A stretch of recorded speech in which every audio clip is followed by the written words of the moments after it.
I'm Jessica. And I'm Kira. And we are the Keepers of the Books, your online librarians. And despite what our background indicates, because we're celebrating Dr. Seuss's birthday, we have an episode that's focusing on all new adult and adult books. Did you know that he actually did write one for adults, though? Seniors. He wrote lots of adult books, so I guess it's all about getting old. This is Freed by Flame and Storm. It is by Becky Allen. So the main character's name is Jay, and they are 17. And it almost had a start feel of it, like you would say Ella Enchanted, only it's older, definitely older. So Jay breaks free of this curse that forces her to do whatever people tell her. The ruling class of where she lives likes to use this to their advantage. They basically control all her people this way. They don't like it, as you can imagine. She decides that she wants to help her people break free of their curse. There is a two-edged sword to this. If she helps them break free of the curse, pretty much havoc will break loose in the whole world. Basically, chaos will ensue and there will be widespread violence. So she's torn if she's really going to be helping her people by freeing them, and is this a necessary thing, or should she leave the status quo the way it is? I would recommend this definitely for high school and up, just because there is a lot of content in it that will make this more squeamish not want to read it. But it was very action-packed, full of fantasy adventure, and there should be a sequel now, as well as a prequel, which is Bound by Blood and Sand. So like that kind of thing, pick it up. This was a review copy from Delacorte Press, and once again, high school on up to adult. My first book is an absolutely remarkable thing. This is by Hank Green. Yes, that's John Green's brother. And you may have seen their YouTube channel. All right, this book is read by Kristen C. and Hank Green. This is a review copy from Penguin Audio. I'm gonna say this is new adult because it could work in a lot of high schools, but there's too much language for it to be in a junior high probably. If you are easily offended by F-bombs, not a book for you, but it's amazing. So I gave this one 5 stars, and it's science fiction. You have robots and aliens, and it's funny.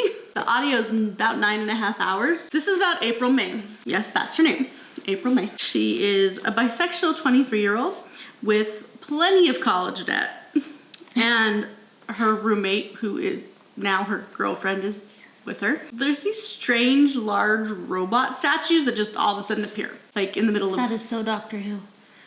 these cities, like everywhere. Oh, come on, the angels in I Doctor haven't Who. done Doctor Who, okay? I tried one episode and just didn't get into it. That's your thing here. Just saying. So she and her best friend decide they're gonna make this YouTube video. And she is going to be the face of the video, and he's going to be like the background, like filming and everything. This is their new YouTube channel. And they post the video of these sculptures that April May calls Carl. They have one in their neighborhood. It turns out that there are a lot of strange Carl creatures, not just the one in their area. Their video is first, so they're the experts. Their YouTube success comes fast and hits them pretty fast, and April decides that they must stay on top of the Carl news. What are the Carls? And how did they come to be? How can April May handle success, or can she? It's funny, hell happens. The crap hitteth the fanneth.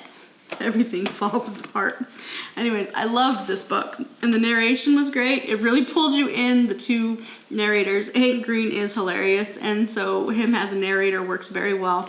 They really do bring the characters to life, and I know we say that a lot, but there's a lot of narrators that don't, but they've just done such a good job with narrators lately that doesn't seem to be an issue. Hank Green seems that he could naturally be an actor. Check out their YouTube channel too. And my guess is he's seen Doctor Who. I loved this book. My next one is Vox by Christina Coucher. It was narrated by Julia Whalen. Oh, I like her narrator. I know, and she does a fantastic job on this one, as usual. 9.5 hours, about a review copy from Penguin Audio. Science fiction, I'm gonna say adult, although you could maybe put this in a high school, depending on your high school. Read it first. 5 stars. This is a very interesting concept. Okay, so you have Dr. Jean McClellan. She's a former professor, but not in the world where she currently lives, because some things changed and women were given these counters and they're only allowed to say so many words a day. That includes reading, speaking, writing. Definitely wouldn't do well in that society. No, and she was she was a neurolinguist. So as a professor, she was the leading expert on neurolinguistics. Imagine being in her shoes and having your words taken away. So now she lives in this world where America is only free for men, not women. Reverend Carl suddenly gets, yes, another Carl. What is it with these evil Carls? Reverend Carl suddenly gets more power and women are set back, more than 100 years. They only get 100 words a day. They can't have jobs. They're not allowed to receive the mail or read or use sign language. They're homemakers, and that goes for their kids too. They're not allowed to vote. Basically, no reading, no writing. Her daughter's in the same boat too. So if you go over your 100 words a day, you get basically shocked by these bans, and not a little bit either. There's a scene in the book where her daughter has a nightmare and they've used their 100 words for the day, and little daughter has a nightmare, wakes up screaming, and she gets up and she just runs, and neither one of them can say anything, but if her daughter keeps screaming, she's gonna run out of words, and she doesn't want her to feel that pain. What would Dr. McClellan be willing to do to get her words back? Her daughter's 6. What would she be willing to do for her 6-year-old daughter to be able to speak again? Wow, I wish there was a sequel, but I'm pretty sure this is a standalone. This was an amazing book. So well written, so well done, just completely engrossing with the narration, and I literally could not stop listening. It's a great day for reading the library. Amazing. That explains why your staff were complaining about the 4 or 5 carts of deleted books. Yes, I was reading books and Went a little overboard. I got told I had to stop because we were out of carts. But then we got rid of some, and I kept reading, just not that day. Anyways, I just listened to this entire book in one work. Fantastic book, highly recommend it. Jane Austen coloring book. This is also from Manga Classics. You could give this to a lot of ages, but it's geared more for adult, just because it is so detailed. It has scenes from Emma, Pride and Prejudice, and Sense and Sensibility, which are all the Emma characters, actually. So if you like Pride and Prejudice or just want a really detailed coloring book, this is the perfect addition to your collection. This is a review copy from Manga Classics.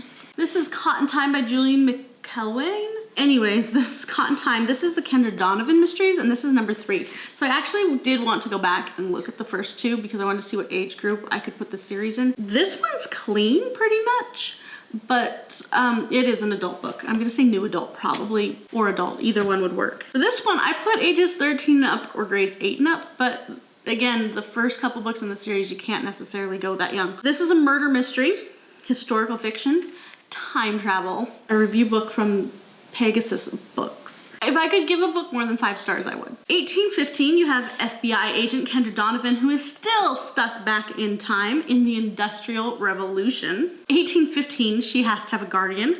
Her guardian is the Duke of Aldridge. The Duke and Kendra are traveling together, and on their journey to get somewhere else, Lancashire, they get stuck in Yorkshire.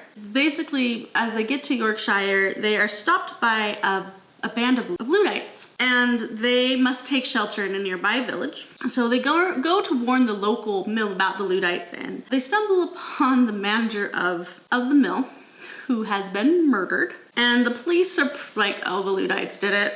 Yeah, whatever. Kendra can easily see that this evidence does not point to that.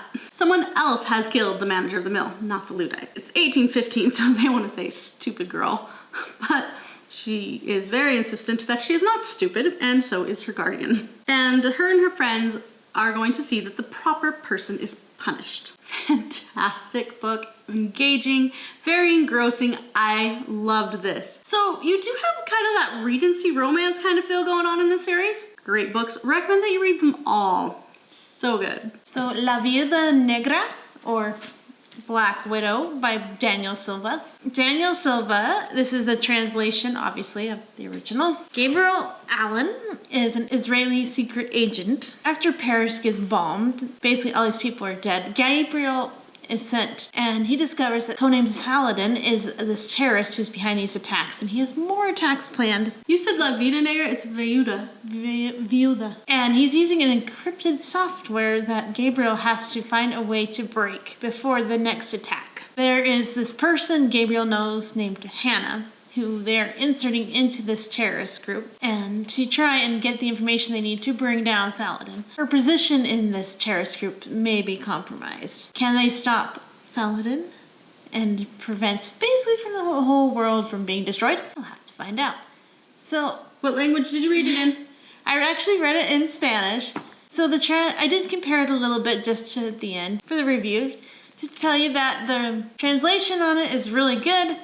It does have a little bit older style language to it. Probably recommend being able to read at least on about a 7th grade level in Spanish with a little bit of help. I would say that it's still an adult book. I wouldn't give it to a 7th grader, but you do need to be able to read about that level. And this is very action-packed, full of content that is just going to keep you on the edge of your seat and make you want to keep reading. This is a review copy from HarperCollins. District 8 by Adam Labor. This is a new author and a new series. Detective Balthazar Kovacs Mysteries is the series.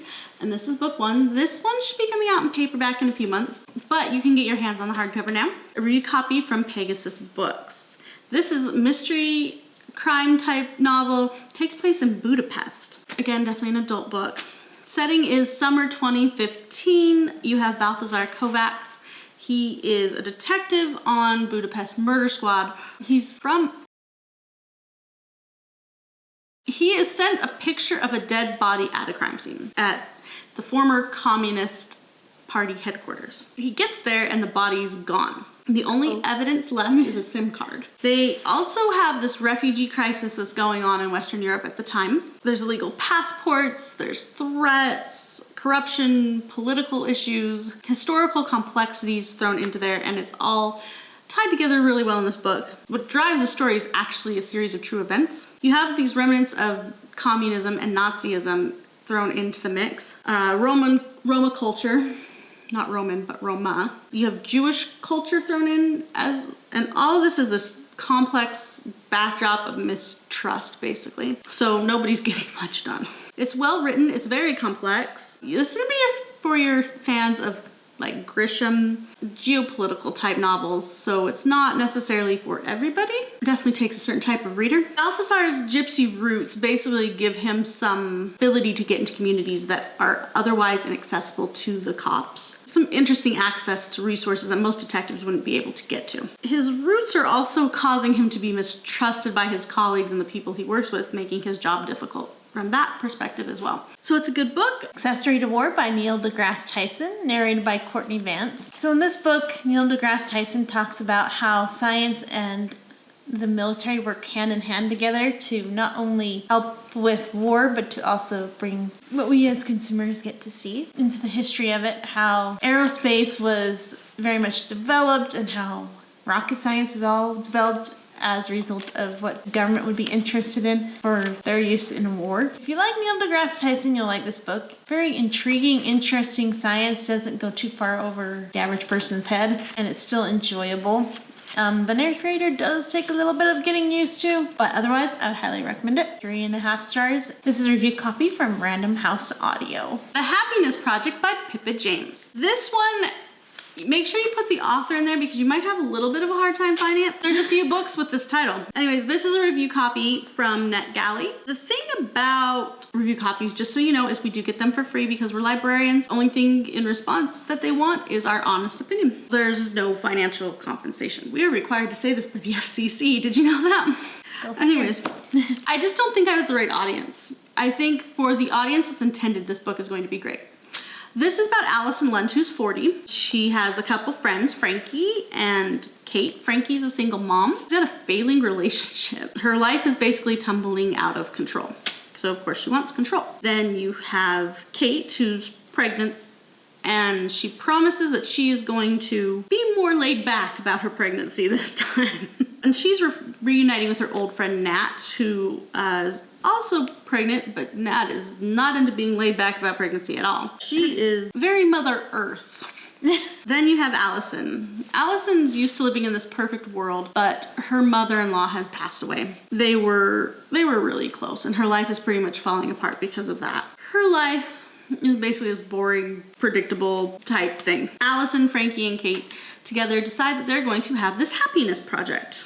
Although it's mostly Allison's project, they'll participate, and they're gonna all step outside their box and their comfort zone and make the most of every day. Try to make their lives happy and to be more spontaneous. This was based on, of course, their New Year's resolution. I think if you're in one of those situations or you're in that age group, maybe a mom or something like that, then this will be a book that's enjoyable for you. I do think it really is a very particular audience on that one. Weird Parenting Wins by Hilary Frank. It is told by various narrators. Think of the people who try things out of the normal to try and parent their kids when normal conventional things don't work. Like the grandma who gives their kids popsicles as rewards for when they're trying to potty train them to get them to need to use the potty more. Or other such instances.